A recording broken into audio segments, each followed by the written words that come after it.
और इंसाफ फराहम करें। और पाकिस्तान बार कौंसिल, तमाम बार कौंसिल से ये मैं मुतालबा करता हूँ, गुजारिश करता हूँ कि बराए मेहरबानी अब अगर सिर्फ करारदादों के ऊपर आप रहे तो ये हर एक के गले में यूं ही तौक आएगा और हर एक को यूं ही कॉलर से पकड़ा जाएगा। तो इसके ऊपर नोटिस लें और एक जारहाना, एक लायामल जो है वो अपनाएं और अपने कुलीग भाई को जो है छुड़वाने में पूरा रोल अदा करें और फिर फौर उनकी रिहाई जो है उसको यकीनी बनाएं। हम एक मिनट भी किसी सूरत इस बात को जो है वो नहीं बर्दाश्त कर सकते कि हमारे भाई जो है वो शेर मरवत साहब वो अंदर हों और जो वकला हैं उसके ऊपर जो है सिर्फ करारदादें पेश करें। करारदादों से मामला गुजर चुका है तो लिहाजा करारदादें बहुत हो गई, अब जो है लाएअमल का टाइम आ गया, तो लाएअमल अपनाएं, हम आपके साथ हैं। बिस्मिल्लाहिर्रहमानिर्रहीम। साइफर केस की अडयाला जेल में समात है। जैसे तोशा खाना केस हंगामी बुनियादों के ऊपर चलाया गया उसी तरह से ये केस चलाया जा रहा है। हर रोज समात फिक्स कर दी जाती है। जैसा कि आपको पता है कि अदालत के पास सिर्फ लगता यही है कि सिर्फ ये एक केस ही है, सुबह से लेकर शाम तक वहां अदालत हो, अदालत को कोई मसला नहीं है और एक केस को चलाने के लिए ही पूरी हंगामी बुनियादों के ऊपर, जंगी बुनियादों के ऊपर ये कार्रवाई की जा रही है। अब इसके अंदर जो कार्रवाई हो रही है, थोड़ा सा उसका बैकग्राउंड बताना चाहूंगा कि साइफर केस के अंदर कोई हमें आइडिया नहीं था, छुपा के FIR की गई, छुपा के गिरफ्तारी की गई, छुपा के रिमांड लिया गया। साइफर रूल्स जो हैं वो सीक्रेट हैं और साइफर जो है वो भी रिकॉर्ड के ऊपर मौजूद नहीं है।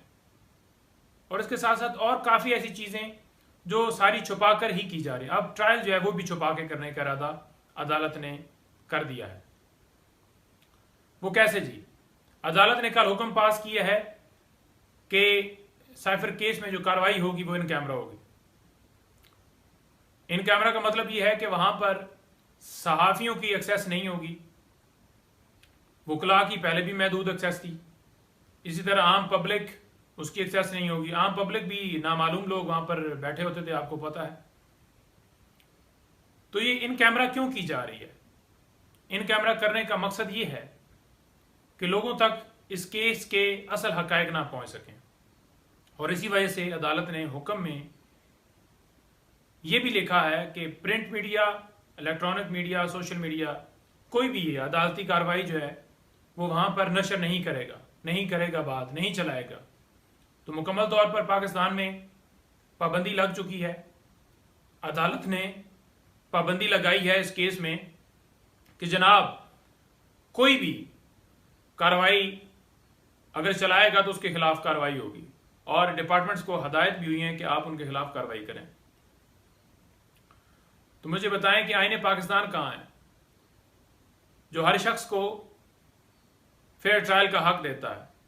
आर्टिकल 10A कहां है जो हर शख्स को कहता है कि हक दिया जाए, फेयर ट्रायल उसका हक है? लेकिन यहां पर फेयर ट्रायल की धज्जियां उड़ाई जा रही हैं, कोई फेयर ट्रायल नहीं दिया जा रहा। मैं बड़ा वाज़ेह कहना चाहता हूं कि साइफर केस के अंदर जब इस्लामाबाद हाई कोर्ट में मामला पहुंचा जमानत के हवाले से, तो वहां पर इतनी डिटेल से इस केस के बारे में डिस्कस हो चुका है कि एक एक पहलू हमारी तरफ से भी और दूसरी तरफ से भी डिस्कस हुए। जो तमाम मीडिया चैनल्स के ऊपर, इलेक्ट्रॉनिक मीडिया के ऊपर, प्रिंट मीडिया के ऊपर, सोशल मीडिया के ऊपर, हर जगह के ऊपर, डिजिटल मीडिया के ऊपर वो चला है। तो जब केस के तमाम हकायक ऑलरेडी चल चुके हैं तो फिर आज क्यों सीक्रेट कहा जा रहा है? और ये भी बताऊं कि जब ये कार्रवाई स्टार्ट की गई थी, अगर बैक पे जाएं जहां पर ये शहादतें भी हो चुकी थी इस केस के अंदर कुछ लोगों की हद तक, और वहां पर क्रॉस भी हो चुका था, तो उस वक्त भी कार्रवाई जो वहां की थी वो सारी शहादतों की वो चल चुकी है हर जगह के ऊपर। तो आज ये कहना कि क्योंकि मामला शहादतों पे आ गया है तो लिहाजा वो कार्रवाई ना चलाई जाए, तो पहले क्यों चलाई गई? और अगर पहले चलाई गई है तो तमाम जो हकायक हैं उन लोगों की हद तक जो उन्होंने गवाही थी वो तो हर जगह पर चल चुके हैं। तो फिर अब आकर उस जगह से जहाँ से स्टार्ट ट्रायल हुआ था वहाँ से स्टार्ट ये दोबारा ट्रायल हुआ है और शहादत की स्टेज के ऊपर पहुंचा है, तो यहाँ पर पाबंदी क्यों लगाई गई है? क्यों इतना खौफ है? लोगों को पता चलना चाहिए ना कि कैसे साजिश हुई और कैसे इमरान खान साहब की हुकूमत को हटाया गया। ये बेसिकली मुल्क के खिलाफ साजिश थी ना, कि बाहर से डोनाल्ड लू साहब जनाब धमकी भेजते हैं कि इमरान खान साहब को वजीर आजम की के ओहदे से हटा दिया जाए, और फौरन यहाँ पर जो लोग सहूलतकार बैठे हुए थे पीडीएम टोला, उन्होंने देरी नहीं लगाई और चंद दिनों में एक साजिश करके हुकूमत जो है इमरान खान साहब की हटा दी गई। और बजाय ये कि उनके ऊपर कार्रवाई की जाती जिन्होंने अमरीकी साजिश को अमली जामा पहनाया है, बल्कि इमरान खान साहब को अंदर डाल दिया गया। तो केस के रिलेटेड जो फैक्ट्स हैं, जो केस के हकायक हैं, जो केस के अंदर चल क्या रहा है, वो लोगों तक तो पहुंचना चाहिए। तो किस बात का खौफ है? अगर आप सच्चे हैं तो चलने देना।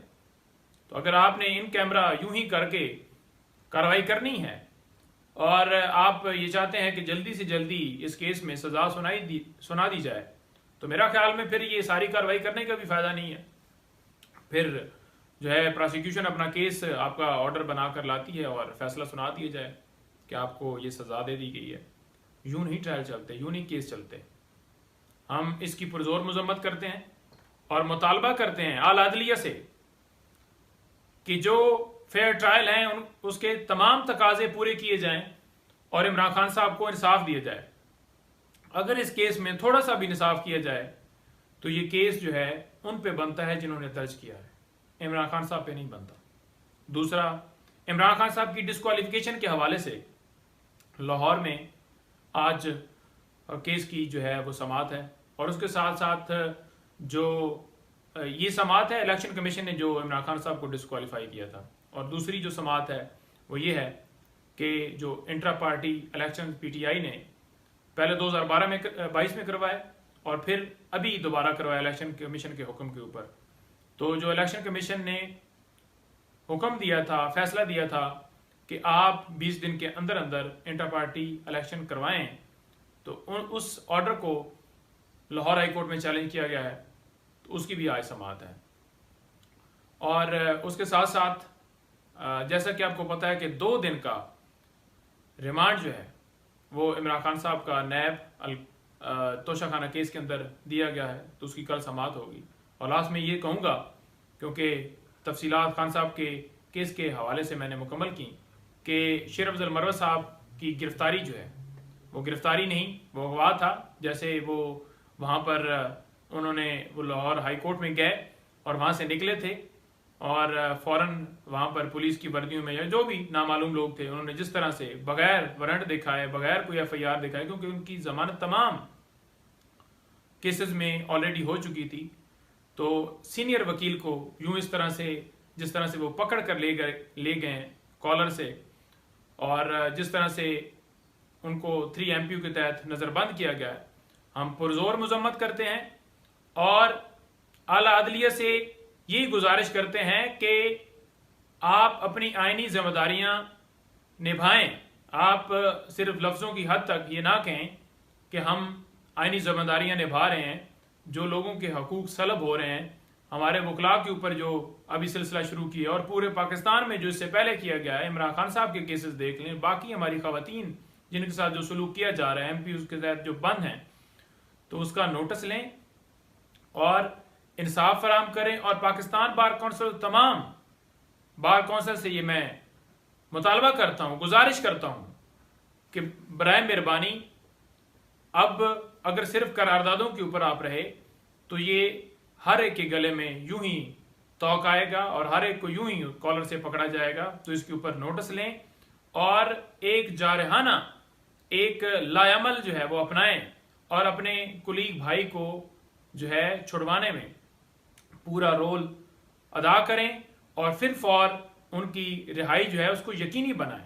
हम 1 मिनट भी किसी सूरत इस बात को जो है वो नहीं बर्दाश्त कर सकते कि हमारे भाई जो है वो शेर अफजल मरवत साहब वो अंदर हों और जो वकला हैं उसके ऊपर जो है सिर्फ करारदादें पेश करें।